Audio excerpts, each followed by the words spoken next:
All right, welcome back. So we're going to talk more now strategically about this Inflation Reduction Act, what we've seen so far, and what you need to know to get ahead of this. As a general theme here, so when laws are signed through Congress, tax laws especially, there's always what we call technical errors or technical glitches in the law. 2017, there were literally hundreds of them, and some of them aren't even fixed yet. What you see now could slightly change once they figure out they made mistakes. That can lead to opportunity in some cases. In other cases, it's not a good thing. Just be aware that this all can change a little bit. Now, our mindset, and I think your mindset as a client should also be that, tax law changes are not all bad. There's opportunities everywhere. We want to focus on the opportunities, not on the headlines of what the bad things are, right? We truly believe there's a lot of incentives in this bill. They're very targeted, but if your business or individually, you know about these, you may come up to situations where you can take advantage of them. A lot of these are not in the headlines, but there's literally dozens and dozens of tax credits and deductions that have changed in here that we should all talk about. We'll start on the individual side first. That's going to apply to everybody. Then we'll go down to the business second. The first thing, individual strategy. So tax credits, a lot of new tax credits and adjusted tax credits on the individual side here.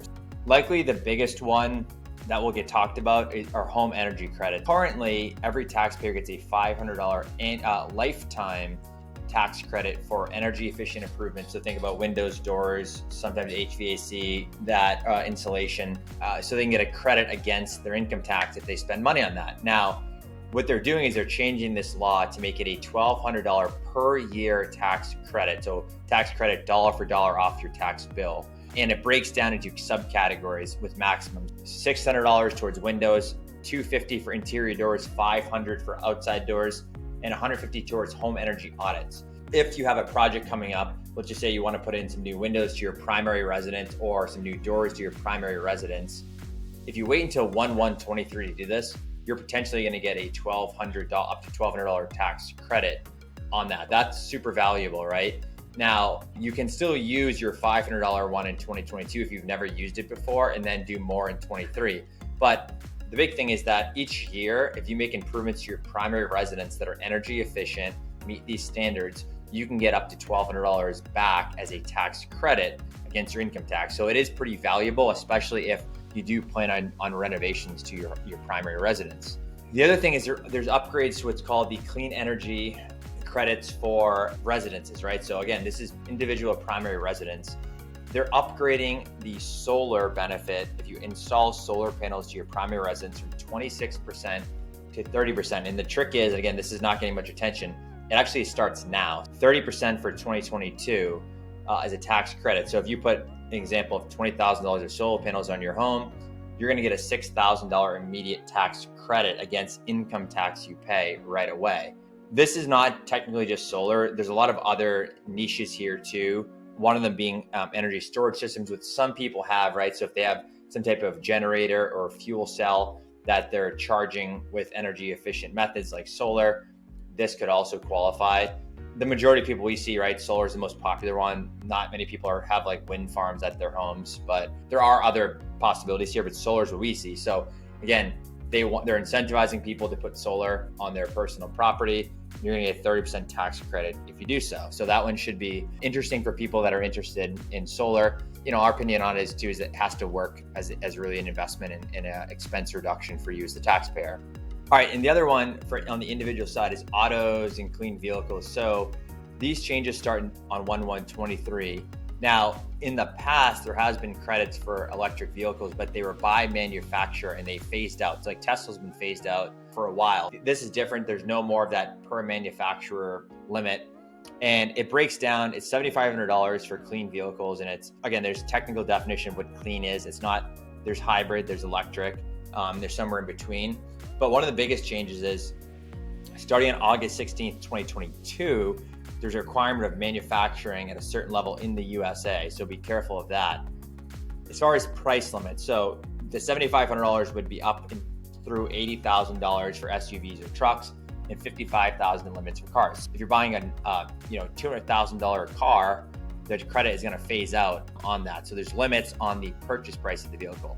One thing that's very interesting and that there's no guidance on yet, but it's in the law, is that you can actually treat this $7,500 tax credit as a price reduction. In other words, if the car cost $50,000, you could essentially give the credit to the car dealer to make the price of the car $43,000. How that works, we have no idea, and it sounds like a bad idea, honestly, because the car dealer doesn't know you technically qualify for the credit because you haven't filed your tax return yet until the filing April or September or October.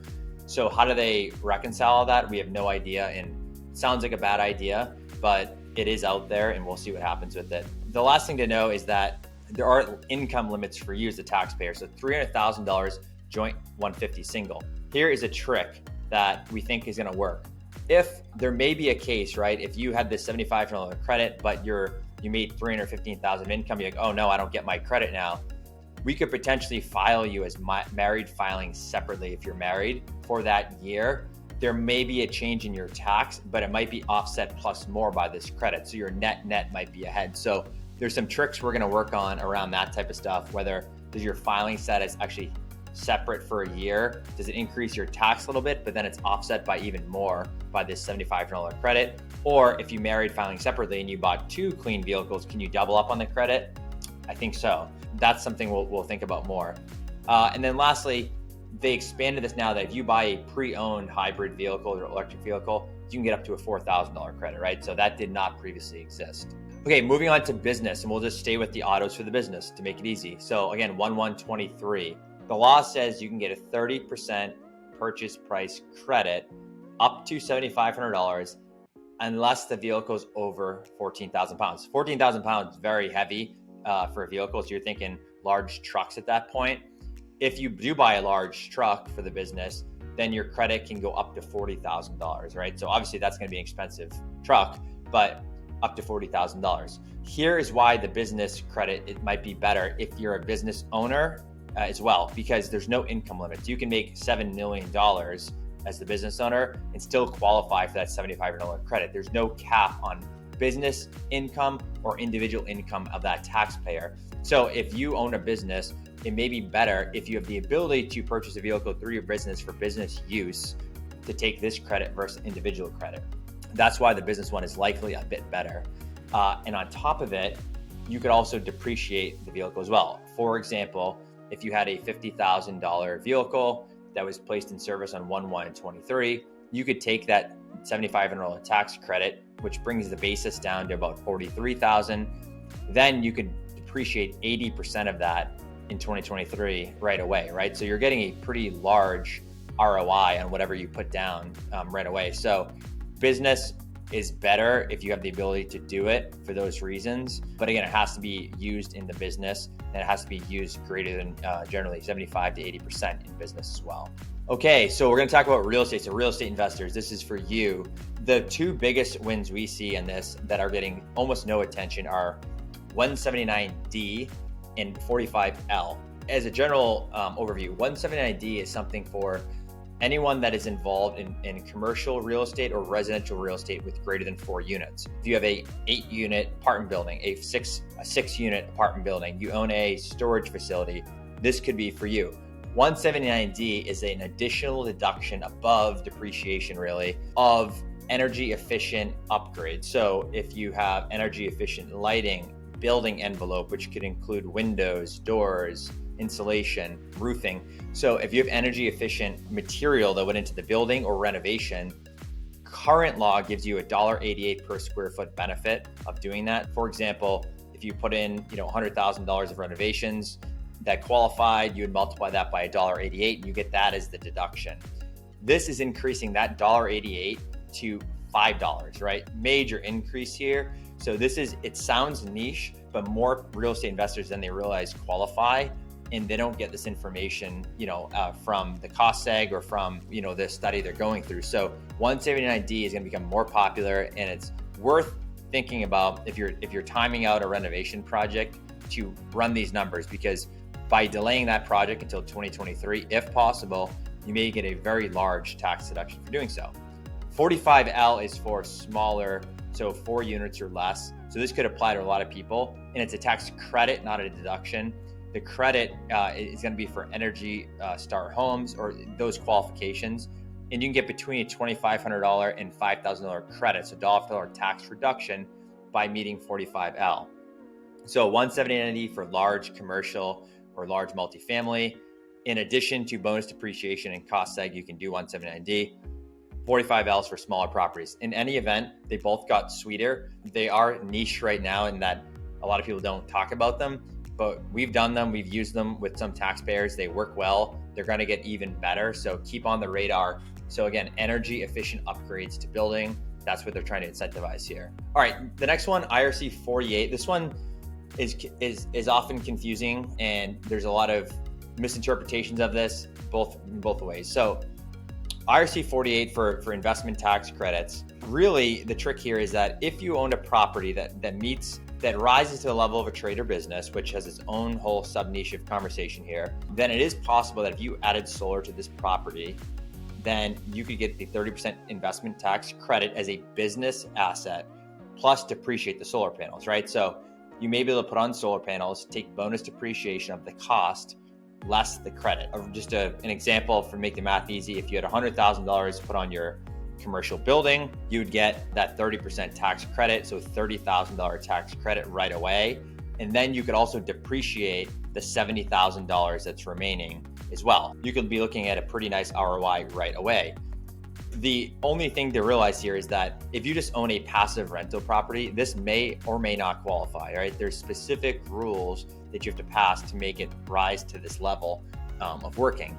If it is a passive property, it becomes a passive tax credit to you, which can only be used against passive income going forward. Keep that in mind, but it's an opportunity. I think we all are looking for more guidance in the CPA industry on this because there's very little guidance of how this works, especially with short-term rentals where it's not really a real estate property. So stay tuned, we'll try to get more on this. All right, and then we wanna wrap up with IRS funding and audits because this is what's getting all the attention. Now, I think the first thing to realize is that we can assure you that there's not gonna be 80,000 auditors next year. That number has become this crazy thing that's being hyped up. But what it is, it's from government estimates of hiring over the next 10 years with this increased budget, right? Those 80,000 are not auditors per se. They're just IRS personnel. The vast majority of IRS personnel are not auditors. They're customer service agents. The IRS does need funding. They need a lot of taxpayer funding to help with various things. They are increasing enforcement. So that is not all hype. There will be increased enforcement. So that is true, but it's not going to be 80,000 auditors in the next year. The other thing to realize is Commissioner Rettig did tell Congress in November of 2021, there is 55,000 IRS personnel retiring over the next 6 years. You're looking at 55,000 people retiring. They want to hire 80,000. Those are the facts that we're dealing with there. Now, the next thing that keeps getting the hype is that there's this $400,000 limit. If you make less than 400,000, you're safe. If you make more than that, you're getting audited. Again, this is not all true. That was originally talked about in the law, and actually at the last minute, there was a technical amendment in which they took it out of the law, and which is a good idea because that just creates this number in which people can manipulate. And the Treasury Secretary did send a letter to the IRS essentially saying, we want to abide by this rule, and that if you make less than that, the audit percentages should not change. But the big thing to keep in mind, this is not authoritative, meaning if there's a change in Congress, a change in Treasury Secretary, a change in IRS Commissioner, all this can change and likely will change. Which way, we don't know. But that $400,000 limit is a line in the sand, but it's not in the law, right? It's not mentioned in the actual 700-page bill at all. The next thing is, your best protection is always going to be documentation. We try to really harp on that. So all tax strategy, documentation. With real estate, documentation, that is always your best defense and your best way to heat off any inquiries from the IRS. And then lastly, as the IRS backlog generally decreases, even before this law is passed, there will be more letters sent as they're catching up on stuff. And these letters are often confusing. They're confusing not only to the taxpayer, but even the tax professionals sometimes of how they're written. We are trying to work on some content to make sure that everyone's aware of, what they mean and what they don't mean. What is the level of severity of these letters? The vast majority of IRS letters that come out are informational or they're suggesting something. So they're not always this massive red flag, but we want to make sure that everyone is, has better information on those letters as they continue to come out. Wrapping up here, tax credits, business and personal, there's going to be a lot of them. And then real estate, there's some things that sweeten the pot there. So interested in talking more about this, just reach out to us. We'll continue to kind of look for these opportunities and see what we can find. With that, we'll talk to you soon.